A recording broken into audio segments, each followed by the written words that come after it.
नमस्कार my dear students, मैं Sarvesh Kumar ITI online for all में आप सभी का स्वागत करता हूं। माय डियर, हम लोग आपके आईटीआई और भी जो कॉम्पिटिटिव एग्ज़ाम है उन सब के लिए वीडियो लेके आए हैं। वर्कशॉप कैलकुलेशन एंड साइंस, जिसको हम मैथ कहते हैं। तो आपकी वर्कशॉप कैलकुलेशन एंड साइंस के काफ़ी वीडियो अपलोड हो चुके हैं। आज मैं आपके लिए 5th वीडियो लेके आया हूँ। आज हम इसमें नया चैप्टर स्टार्ट करेंगे जिसको हम रेस्ट एंड मोशन कहते हैं, विराम और गति। हेडिंग डालिएगा विराम और गति, विराम और गति, जिसको हम इंग्लिश में कहते हैं आपका रेस्ट। विराम मतलब रेस्ट एंड मोशन, गति मतलब मोशन। बहुत आसान भाषा में हम आपको ये नया चैप्टर बहुत अच्छे से समझाएंगे। उससे पहले माय डियर, आप हमारे चैनल पे अगर नए हैं तो आप देखिए, हमारा चैनल है आपका आईटीआई ऑनलाइन फॉर ऑल, आपका ये चैनल है। इसमें आप जाएंगे तो अभी नया चैनल बना हुआ है ऑनलाइन क्लासेस के लिए, आपकी कोविड-19 के ड्यूरेशन में आप पढ़ सके घर पे, इसलिए आपको अच्छी क्वालिटी के वीडियो दिए जा रहे हैं। इसमें आप जाइएगा प्लेलिस्ट में, तो प्लेलिस्ट में आपके वर्कशॉप कैलकुलेशन एंड साइंस के वीडियो मिल जाएंगे। प्लेलिस्ट में जाएंगे, सीक्वेंस में मिल जाएगा। यहाँ पे देखिए, ये आपका वेल्डर और प्लम्बर के क्वेश्चन है कुछ, और ये आपका प्लेलिस्ट है किसकी, वर्कशॉप कैलकुलेशन एंड साइंस। जब आप ओपन करेंगे तो माय डियर यहाँ पे आपका देखिए सीक्वेंस में वीडियो ओपन हो जाएंगे, पहला, दूसरा, तीसरा और नीचे जो है वीडियो आपके सीक्वेंस में आएंगे, जिससे आप सीक्वेंस में पढ़ सकेंगे तो आपको समझने में आसानी होगी। नमस्कार माय डियर ये वीडियो आप स्टूडेंट्स, देख मैं सकते हैं, सर्वेश अपने कुमार कंसेप्ट क्लियर कर सकते हैं। और भी वीडियो आएंगे, एम्प्लॉयबिलिटी के आपके क्वेश्चन सामने जानने की कोशिश करेंगे, और आपके इंजीनियरिंग ड्राइंग के कुछ आपके अच्छे वीडियो बताने की कोशिश करेंगे, लिंक आपको।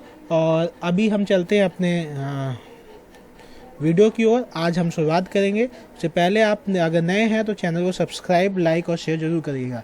सबसे पहले इंट्रोडक्शन में क्या, आपको इंट्रोडक्शन में परिचय जो आपको दे दूँ, इसमें क्या पढ़ना है। इंट्रोडक्शन में हमें इसमें पढ़ना है, जब भी हम किसी वस्तु पे कोई बल लगाते हैं तो उस पे बल लगाने पे उसकी जो पोजीशन चेंज होती है वो मोशन पे जाती है। ये किसी सरफेस पे है, ये कोई ऑब्जेक्ट है, ये तभी मूव करेगा जब इस पे फोर्स लगेगा। इसी कंसेप्ट पे फोर्स लगने के बाद अलग अलग चीज़ें उत्पन्न होती हैं, वो सब हमें यहाँ पे पढ़नी है। तो बल लगने के बाद आपकी क्या क्या कंडीशन चेंज होती हैं, क्या क्या टर्मिनोलॉजी आपको पता होनी चाहिए, वो सब टर्मिनोलॉजी हम यहाँ पे पढ़ने वाले हैं। ठीक है, सबसे पहले हमें जो, जैसा कि चैप्टर का नाम ही है रेस्ट और मोशन, सबसे पहले हम इसको समझेंगे कि आप रेस्ट से क्या समझते हैं और मोशन से क्या समझते हैं। चलिए हम चलते हैं, रेस्ट और मोशन से आप समझते क्या है वो हम आपको दिखाते हैं। यहाँ पे देखिए, सबसे पहले हेडिंग डालिएगा रेस्ट। ठीक, रेस्ट। रेस्ट मतलब आपकी रुकी हुई पोजीशन में। ये आपका कोई टेबल है, ये आपका दिस इज योर टेबल, ये मान लो आपका टेबल है। इस टेबल पे आपकी बुक रखी हुई है, ये आपकी बुक रखी हुई है। ये बुक आपकी तब तक मूव नहीं करेगी जब तक कि इस पे कोई फोर्स नहीं लगेगा। यहाँ पे मान लीजिए कि आपकी चेयर रखी हुई है, यहाँ पे आपकी, ये आपकी चेयर है। ठीक, ये आपकी चेयर है, ये आपकी चेयर है मान लो। अब चेयर के रिस्पेक्ट में ये बुक जो है वो किस पोजीशन में, स्थिर पोजीशन में, रेस्ट की पोजीशन। और इस टेबल के रिस्पेक्ट में भी ये बुक कैसी है, रेस्ट की पोजीशन। मतलब किसी की रिस्पेक्ट में, किसी के सापेक्ष हमें देखना होगा कि ये जो बुक है वो रेस्ट में है कि मोशन में। तो रेस्ट मतलब जब आसपास की वस्तुओं के रिस्पेक्ट में कोई चीज़ मूव नहीं करती तो उसको हम रेस्ट कहते हैं। ठीक है, तो इसकी डेफिनेशन क्या होगी, जब कोई वस्तु अपनी अवस्था, अपनी पोजीशन अपने आसपास से नहीं बदलती है, जैसे कि यहाँ पे आपका टेबल और चेयर दिख रहा है, उसके रिस्पेक्ट में बुक की पोजीशन चेंज नहीं हो रही है, तो इस अवस्था को विराम कहते हैं, रेस्ट कहते हैं। जैसे टेबल पर किताब टेबल की तुलना पर स्थिर है, या टेबल पे किताब चेयर की तुलना पे स्थिर है। तो ये मतलब हुआ आपका रेस्ट का। रेस्ट का मतलब ये हुआ। अब हम देखते हैं आपका मोशन का मतलब क्या होता है माय डियर। मोशन मतलब आपका जब वो मूविंग पोजीशन में है तब। नेक्स्ट देखते हैं गति, जिसको हम कहते हैं। गति का मतलब क्या हुआ, अगर ये आपकी रोड है, ये आपकी क्या है, रोड है, इस पे एक गाड़ी है, ये आपकी गाड़ी है, इसके अंदर ये आपका एक साथी बैठा हुआ है, ये ड्राइवर है आपका, और पीछे 2 लोग और हैं। अब ये गाड़ी जो है मूव कर रही है। गाड़ी में फोर्स कैसे आता है, इंजन से जो पेट्रोल है वो एनर्जी क्रिएट करता है, उससे पहिए घूमते हैं, तो फोर्स आपका, मान लो कि इसमें कोई फोर्स लग रहा है, फोर्स। अब यहाँ पे जो रोड है, रोड के पास आपके पेड़ हैं, यहाँ पे आपका एक पोल है, बिजली का पोल है, ये पोल है, ये आपका ट्री है, और यहाँ पे कुछ आपके आदमी भी खड़े हैं, ये आपके आदमी खड़े हुए हैं कुछ, एक ये और एक साथ में उसका दोस्त, ठीक, ये खड़े हैं। अब ये जो रोड है माय डियर, इस रोड की तुलना में अभी ये जो गाड़ी है वो रेस्ट पोजीशन पे है, जब तक कि इस पे फोर्स नहीं लगता, जब तक कि इस पे बल नहीं लगता। तो ये सब के अगर ये सब स्थिर हैं, पेड़ स्थिर है, पोल स्थिर है, तो उसकी तुलना में ये जो होगा रेस्ट में होगा। लेकिन जब तक होगा जब तक कि वो इस पोजीशन पे रुकी हुई है। अभी तक गाड़ी मैंने स्टार्ट नहीं की, खड़ी कर दी मैंने, तो सबकी पोजीशन में गाड़ी किस में है, रेस्ट में है। अब मैंने गाड़ी स्टार्ट की तो उसमें एनर्जी प्रोड्यूस हुई, एनर्जी से आपके पहिए घूमे, तो मान लो कि ये फोर्स लगा, फोर्स लगने से ये गाड़ी जो है आपकी यहाँ से यहाँ पहुँच गई। तो अब देखिए दो चीज़ें यहाँ समझने वाली बात है। ये जो आदमी यहाँ बैठे हैं, 4 आदमी, ये चारों अभी भी एक दूसरे के रिस्पेक्ट में, इससे दूरी इसकी इतनी है, इसकी इतनी, इसकी इतनी, सब एक दूसरे के रिस्पेक्ट में एक ही जगह है। तो ये जो आदमी है वो अभी भी रेस्ट में थे। गाड़ी क्या थी, जब तक रुकी है तब तक रेस्ट में है, उसके अंदर जो आदमी है वो रेस्ट पोजीशन में है। लेकिन जब गाड़ी चली तब भी उसके अंदर जो आदमी है वो एक दूसरे के रिस्पेक्ट में, एक दूसरे के तुलना में किस में रहेंगे, हमेशा रेस्ट में रहेंगे। और गाड़ी क्या हुई माय डियर, गाड़ी जो हुई वो मोशन में हो गई। गाड़ी किस में हो गई, मोशन में। किसकी तुलना में, आपकी, अब इनके तुलना में भी मोशन में है, सड़क की तुलना में भी मोशन में, इस पेड़ की तुलना में भी मोशन में है, पोल की तुलना में मोशन में। लेकिन उसके अंदर जो आदमी बैठे हुए हैं वो रेस्ट पोजीशन में। समझ गए होंगे आई होप ये, कि जब तक गाड़ी रुकी हुई है तब तक गाड़ी जितनी भी चीज़ें हैं आसपास रुकी हुई, उन सब की तुलना में क्या है, रेस्ट पे है। और उसके अंदर जो आदमी बैठे हैं वो तो एक दूसरे के रिस्पेक्ट पे, रेस्ट पे हैं। जैसे ही गाड़ी मूव की है तो अंदर जो आदमी है वो एक दूसरे के रिस्पेक्ट में अभी भी उसी स्थिति में है, तो वो रेस्ट में है। लेकिन गाड़ी जो है वो मोशन में है।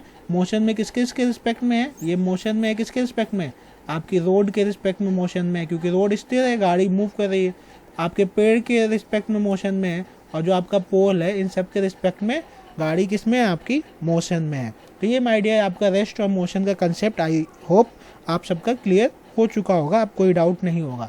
बहुत बेसिक चीज़ें बताऊंगा माय डियर, बहुत हाई डिग्री लेने के बाद भी लोग जो चीज़ें नहीं एक्सप्लेन कर पाते हैं, तो आप लोगों को भी कोई कभी ज़िंदगी में फंसा ना पाए।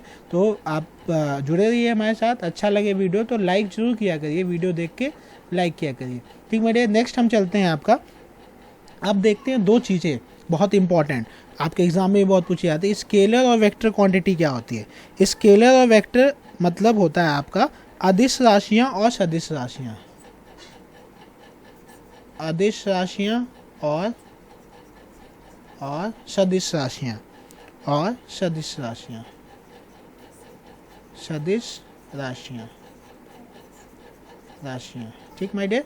अदिश मतलब होता है स्केलर एंड सदिश मतलब होता है वेक्टर।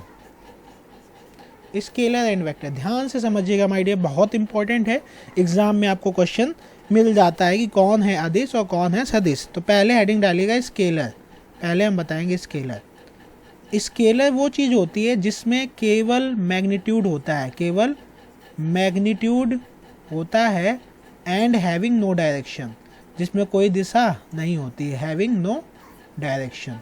अब हिंदी में जिसमें परिमाण होता है, मतलब कोई ना कोई वैल्यू होती है, उसकी परिमाण होता है लेकिन दिशा दर्शाई नहीं जाती है, तो हिंदी में क्या कहोगे, वह इसको हिंदी में डिफाइन करोगे स्केलर क्वांटिटी, वह राशियाँ जो केवल परिमाण द्वारा दर्शाई जाती हैं, वह राशियाँ जो केवल परिमाण द्वारा दर्शाई जाती हैं और जिसमें कोई डायरेक्शन नहीं होती, ठीक है, उसको हम स्केलर कहते हैं। अब कहेंगे सर कौन कौन सी चीज़ें ऐसी, एग्जाम्पल के तौर पे माय डियर आपको हम पिछली क्लास में बता चुके हैं, भार बता चुके हैं आपको, जिसको मात्रा कहते थे, मास कहते थे। मात्रा मतलब मास बोलते हैं ना कि हमारा 80 kg जो है मात्रा है, मास है हमारा 80 kg। तो ये क्या आप दिशा में बताते हो कि पूरब दिशा में मेरा 80 kg है, पश्चिम दिशा में 90 kg है? नहीं, तो इसमें केवल क्या है, उसकी वैल्यू है 80 kg, तो ये परिमाण हो गया और कोई दिशा इसके साथ नहीं है। तो इसका एग्जाम्पल हो गया, एक आपका मात्रा हो गया, उसके अलावा लंबाई, लेंथ जो होती है, जब आप लेंथ नापते हो तो उसको लंबाई किसी वस्तु की, अगर आपको ये कोई आपका बॉक्स है, इसकी आपको डायमेंशन नापनी है तो आप स्केल रखोगे, अच्छा ये 20 सेंटीमीटर है तो आपने 20 सेंटीमीटर, तो ये भी कैसी है आपकी स्केलर है। उसके अलावा एरिया आपका जिसको हम क्षेत्रफल कहते हैं वो भी कैसा है, स्केलर। एरिया आपको अगर इसका रेक्टेंगल का निकालना है L इंटू बी तो आपका एरिया क्या होगा L इंटू बी। कोई ये थोड़ा ना पूछेगा किस दिशा में L इंटू बी, ठीक है। तो ये भी आपका क्या है, ये भी आपका स्केलर है, ये भी आपका स्केलर है, ठीक है। और एरिया के अलावा और क्या आपका स्केलर हो सकता है, एरिया के अलावा आपका जैसे आप बोल सकते हो गति, समय टाइम जो होता है वो भी आपका स्केलर है, ठीक है। गति जो है, ऊर्जा जो है, ये सब क्या है आपकी अदिश राशियां हैं जिसको हम स्केलर कहते हैं, जिसमें केवल मैग्नीट्यूड होता है, केवल परिमाण होता है एंड दिशा नहीं दर्शाई जाती है, तो इसको हम कहते हैं आपकी scalar quantity. Next my dear देखते हैं वेक्टर क्वांटिटी क्या क्या होती है, हेडिंग डालिएगा। वेक्टर जिसको हम कहते हैं सदिश राशियाँ, सदिश राशियाँ, सदिश मतलब वेक्टर। वेक्टर में क्या जो उसमें नहीं थी, इसमें both having magnitude, both having magnitude, both having magnitude मतलब परिमाण, magnitude as well as direction, as well as direction, दोनों चीज़ें होंगी तो उसको हम क्या कहते हैं, वेक्टर कहते हैं। मतलब उसमें आपका मैग्नीट्यूड भी होगा, परिमाण भी होगा और दिशा भी होगी। तो कैसे डेफिनेशन लिखोगे, वह राशियाँ जो परिमाण तथा दिशा दोनों से दर्शाई जाती हैं उन्हें सदिश राशियाँ कहते हैं। जैसे फॉर एग्जाम्पल डिस्प्लेसमेंट, डिस्प्लेसमेंट इसको हिंदी में क्या कहते हैं, विस्थापन। डिस्प्लेसमेंट अभी हम बताएंगे, इसको समझाएंगे बहुत अच्छे से। हिंदी में कहते हैं इसको विस्थापन, ठीक है, विस्थापन। और इसके साथ साथ वेग कॉमा बल, फोर्स, बल, ठीक है, आवेग, ये सब जो हैं आपके क्या हैं, आवेग हो गया। इसके अलावा आपका आवेग के अलावा और भी कई चीज़ें होती हैं जैसे कि आपका आवेग, बल, ये सब चीज़ें एक्सेट्रा, ये सब आदि जो हैं ये सब आपकी, जिसमें क्या होगा मैग्नीट्यूड भी होगा, डायरेक्शन भी होगा। अभी हम आपको सही से समझाएंगे विस्थापन, वेग, बल और आपका इन सब में फ़र्क क्या होता है, ये भी आपको अच्छे से हम बताएंगे। और जिसमें एक्सीलरेशन, त्वरण हो गया, ठीक है, ये सब आपका किस में आता है, सदिश वेक्टर क्वांटिटीज़ में आता है। फोर्स मतलब जानते हो आप, बल जो होता है वो भी कैसा है आपका वेक्टर है। तो ये क्वेश्चन आपसे पूछ लिया जाता है कि दोनों में फ़र्क क्या होता है, ठीक है। नेक्स्ट हेडिंग डालिएगा। अभी विस्थापन की बात हुई है, हम विस्थापन देखते हैं क्या होता है, विस्थापन देखते हैं क्या होता है। विस्थापन जिसको हम डिस्प्लेसमेंट कहते हैं, विस्थापन जिसको हम क्या कहते हैं, डिस्प्लेसमेंट, विस्थापन जिसको हम डिस्प्लेसमेंट कहते हैं, डिस्प्लेसमेंट। इसका मतलब क्या होता है, किसी निश्चित दिशा में, ये कोई बॉडी थी अभी रेस्ट पोजीशन पे है, इस पर फोर्स लगा तो ये मूव करेगी, मूव करके ये अपनी इस पोजीशन, नई पोजीशन में पहुंच गई, तो ये क्या हुआ, इसका डिस्प्लेसमेंट, विस्थापन हो गया। यहाँ से लेके कहाँ तक, यहाँ तक इसका क्या हुआ, डिस्प्लेसमेंट। इसको हम एस से नोट करते हैं। किसी एक निश्चित दिशा में जिसने दूरी तय की है उसको हम विस्थापन कहते हैं। तो विस्थापन आपका क्या हो गया, डिस्प्लेसमेंट हो गया, जिसको हम बोलते हैं किसी वस्तु का निश्चित दिशा में बदलना, उसका विस्थापन कहलाता है। निश्चित दिशा में विस्थापन क्या होता है, फिक्स डायरेक्शन में किसी वस्तु का चेंज होना, दिशा आ गया तो ये कैसी होगी, वेक्टर होगी। किसी फिक्स दिशा में किसी चीज़ का परिवर्तित होना, अपनी पोजीशन चेंज करना, वो डिस्प्लेसमेंट कहलाता है। तो इसकी यूनिट क्या होगी, आप किलोमीटर भी लिख सकते हो, मीटर भी लिख सकते हो, सेंटीमीटर भी लिख सकते हो, जो डिस्टेंस की यूनिट होती है वो आप लिख सकते हो। डिनोट कैसे करते हैं, इसको एस से डिनोट करते हैं। तो ये आइडिया आपका हो गया क्या, विस्थापन। अवस्था और दिशा दोनों होने के कारण इसको क्या कहते हैं, दोनों चीज़ किस में होती थी, magnitude as well as direction किस में होता था, वेक्टर में। तो इसमें दोनों चीज़ होती है, magnitude as well as direction, इसलिए इसको हम क्या कहते हैं, इसको हम वेक्टर क्वांटिटी कहते हैं। तो डिस्प्लेसमेंट कैसी क्वांटिटी है, vector quantity. Next my dear आपको इस दो चीज़ों में मैं आपका कन्फ्यूजन दूर करूँगा। एक होता है आपका स्पीड, एक होता है आपका वेलोसिटी। दोनों में फ़र्क क्या होता है, दोनों में फ़र्क होता है कि नहीं, कई बच्चों को ये नहीं पता होगा। तो पहले हेडिंग डालिएगा, इसको चाल भी कहते हैं, चाल कहते हैं हिंदी में, चाल, इंग्लिश में इसको हम स्पीड कहते हैं, स्पीड कहते हैं। अब दोनों में फ़र्क क्या है, चाल और वेग मतलब वेलोसिटी, वो तो बाद में बताएंगे, उससे पहले हम समझ लेते हैं स्पीड होता क्या। स्पीड होता है आपका कि स्पीड होती है डिस्टेंस ट्रेवल्ड, लेकिन कोई डायरेक्शन नहीं होगी, डिस्टेंस किस डायरेक्शन में ट्रेवल ये नहीं होगा, और लिया गया समय। तो स्पीड का फॉर्मूला आपका एक तरीके से ये हो गया, speed equal to speed equal to distance travelled, केवल होगा डिस्टेंस ट्रेवल्ड, किस डायरेक्शन में ये नहीं बताया गया होगा, तो वो आपका क्या कहलाता है, speed, distance travelled upon time taken, लिया गया समय।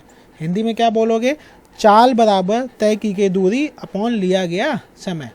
अब क्या हुआ, इसमें जो आपका जो डिस्टेंस ट्रेवल जो किया गया है, ये जो डिस्टेंस ट्रेवल किया गया है, इस डिस्टेंस में आपको नहीं बताया गया है कि किस डायरेक्शन में, डायरेक्शन आपको नहीं बताई गई, मतलब निश्चित दिशा नहीं बताई गई कि डायरेक्शन आपको किस दिशा में चला गया।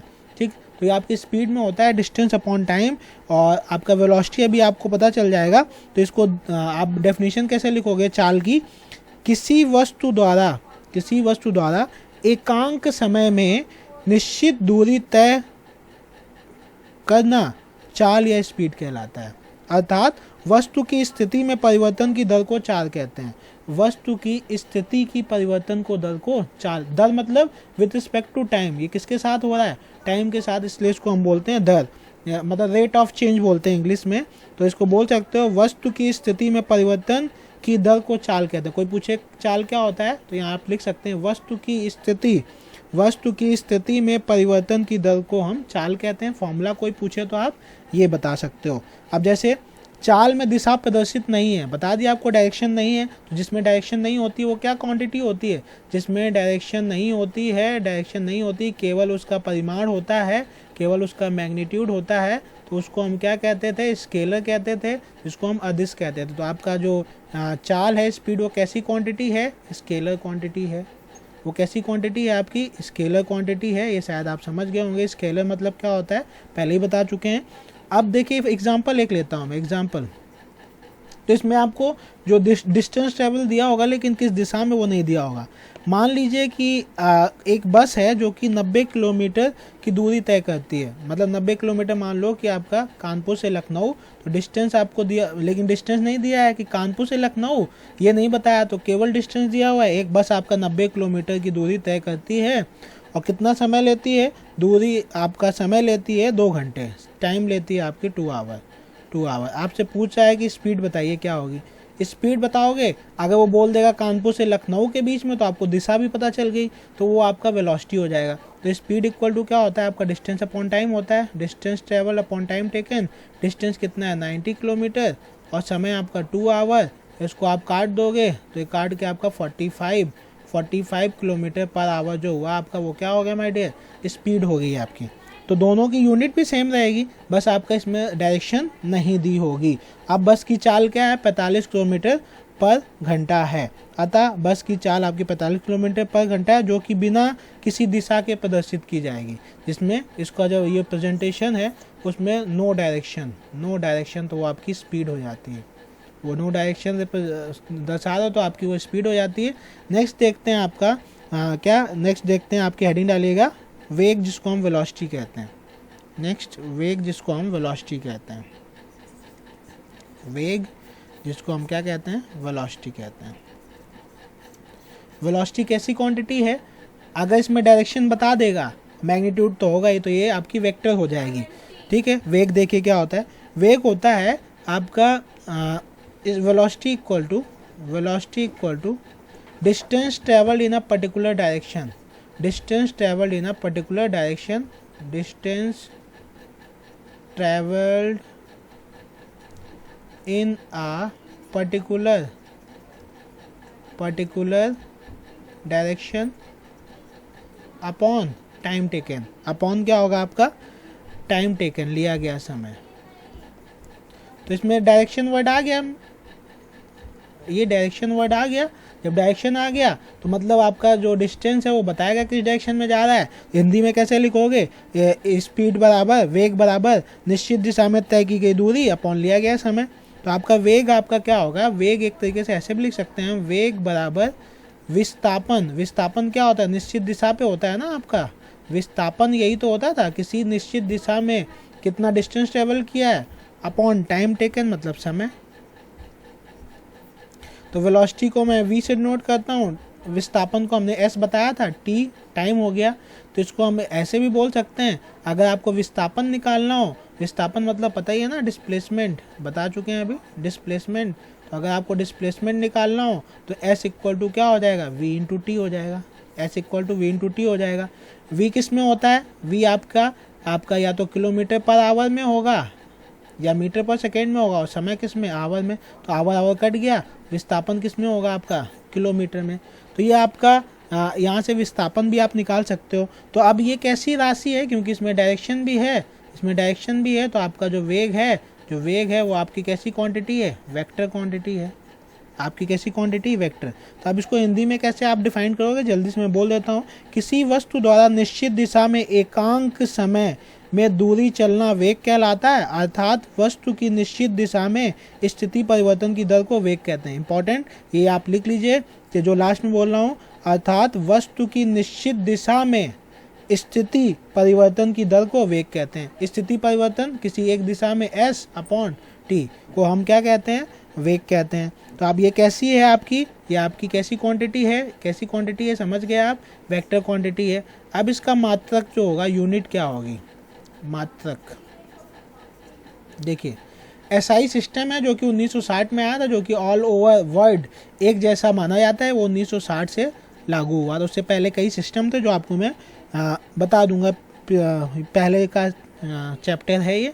तो एसआई में आपका इसमें देखिए वेग बराबर speed equal to displacement upon time, तो आपकी यूनिट क्या हो जाएगी, यहाँ से एसआई यूनिट हो जाएगी मीटर पर सेकेंड। अगर एफपीएस यूनिट की बात करो, फुट पाउंड और सेकेंड में, तो आपका जो विस्थापन होता है वो फुट में होता है और समय तो आपका सेकेंड में ही होता है। ठीक है, तो आपका मेन यूनिट जो है, एसआई यूनिट जो है आपकी मीटर पर सेकेंड हो गई इसकी। Next my dear, next heading डालिएगा आप, यूनिफॉर्म वेलोसिटी क्या होती है। हिंदी में क्या कहते हैं यूनिफॉर्म वेलोसिटी को, समरूप वेग,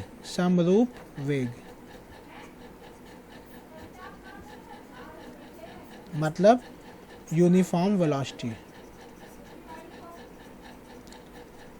इसको इससे समझिएगा, मान लो कि आपके 5 पॉइंट हैं, पहला पॉइंट, दूसरा पॉइंट, तीसरा पॉइंट, चौथा पॉइंट और ये 5वां पॉइंट। इन सब के बीच की जो दूरी है वो आपकी 10 किलोमीटर है। 10 किलोमीटर, 3 से 4 भी 10 किलोमीटर, और यहाँ पे आप 4 से 5 भी 10 किलोमीटर।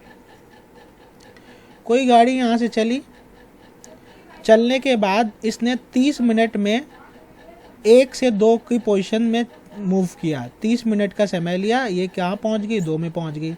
फिर 30 मिनट का समय लिया, कहाँ पहुँच गई, 3 पे पहुँच गई। फिर 30 मिनट का समय लिया, कहाँ पहुँच गई, 4 पे पहुँच गई। फिर 30 मिनट का समय लिया, कहाँ पहुँच गई, 5 पे पहुँच गई। तो ये जो इंटरवल था, अंतराल 1 और 2 के बीच में, वो 30 मिनट में ही कवर किया। और अंतराल क्या है, इक्वल है, 10 किलोमीटर है। सब डिस्टेंस जो है वो सेम समय पे अगर करता है तो उसकी जो वेग होता है, उसकी वेग को हम क्या कहते हैं, उसको हम समरूप वेलोसिटी कहते हैं, यूनिफॉर्म वेलोसिटी कहते हैं। समझ गए, इक्वल इंटरवल अगर सेम टाइम में वो अब कवर कर रहा है तो उसको हम क्या कहते हैं। तो इसकी डेफिनेशन ये तो समझ गए होगे, समझा दिया मैंने। अब इसको कैसे लिखोगे वो देख लो। यदि कोई वस्तु एक समान दूरी आपकी 10 किलोमीटर दे दी है, एक समान समय अंतराल पर निश्चित दिशा में चलती रहती है, तो उसे यूनिफॉर्म वेग अथवा अचर वेग कहते हैं। क्या कहते हैं, यूनिफॉर्म वेग या फिर अचर वेग कहते हैं। तो क्या कह सकते हो, यूनिफॉर्म वेग या फिर आपका अचर वेग, यूनिफॉर्म वेग या अचर वेग।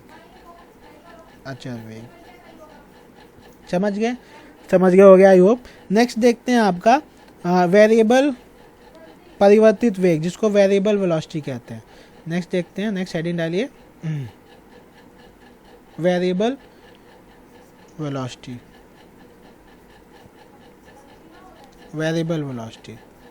हिंदी में क्या कहते हैं, परिवर्तित वेग।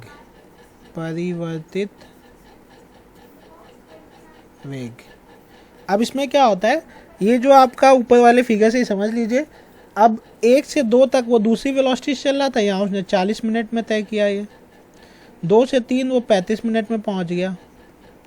3 से 4 आपका 30 मिनट में पहुंच गया। 4 से 5 वो 40 मिनट में पहुंचा। तो अंतराल तो सेम था, लेकिन समय जो लिया वो उसने अलग अलग लिया। तो इसकी जो उस समय जो वेग होगी, जो वेलोसिटी होगी, उसको हम क्या कहेंगे? उसको हम कहेंगे वेरिएबल वेलोसिटी। वेरिएबल मतलब परिवर्तित, मतलब बदलने वाली वेलोसिटी। ठीक है, तो इसकी डेफिनेशन ये समझ गए होंगे। यदि कोई वस्तु अलग अलग दूरी समान अंतराल पर निश्चित दिशा में चलती हुई तय करती है तो उसे हम परिवर्तित वेग कहते हैं। समझ गए? परिवर्तित मतलब आपका डिस्टेंस सेम डिस्टेंस, लेकिन आपका समय अलग अलग ले रहा है। नेक्स्ट माय डियर, एक चीज़ आप देखिएगा जिसको हम दोनों में फ़र्क आप दोनों में डिफरेंस बता सकते हैं। किसमें किसमें डिफरेंस आप बता सकते हैं? स्पीड और वेलोसिटी में डिफरेंस बता सकते हैं। पहला डिफरेंस, स्पीड क्या है आपकी? स्केलर क्वांटिटी है और ये आपकी वेक्टर क्वांटिटी है। इसका फॉर्मूला क्या होता था? Speed equal to distance upon time होता था। डिस्टेंस अपॉन टाइम होता था।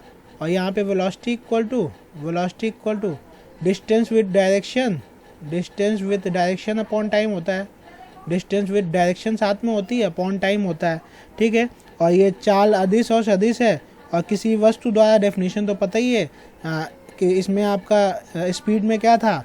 स्पीड में आपकी डायरेक्शन नहीं दी होती, इसमें डायरेक्शन दी होती है। ठीक माय डियर, अगली क्लास में आपको मैं एवरेज वेलोसिटी बताऊंगा क्या होती है, औसत वेग, एंगुलर वेलोसिटी बताऊंगा, फिर त्वरण क्या होता है, एक्सेलरेशन और रिटार्डेशन क्या होता है, फिर आपके गति के समीकरण बताऊंगा। तो ये वीडियो आपका ज़्यादा लंबा ना करते हुए यहीं रोक रहा हूँ। वीडियो अगर माय डियर आपको अच्छा लगे तो लाइक शेयर सब्सक्राइब जरूर करिएगा। जो लोग देख रहे हैं वो लाइक का ऑप्शन नहीं दबाते हैं, शायद आप लोगों को पता नहीं है। ये देखिए, मैं आपको दिखा देता हूँ। यहाँ पे जो आपका जो वीडियो होता है उसी के नीचे आपका जो थंब अप की ओर होता है वही आपका लाइक का ऑप्शन होता है। माय डियर, आपको वीडियो अच्छा लगा हो तो लाइक से सब्सक्राइब जरूर करिएगा। Thank you for watching this video. Thank you a lot. अगला वीडियो जल्दी अपलोड हो जाएगा।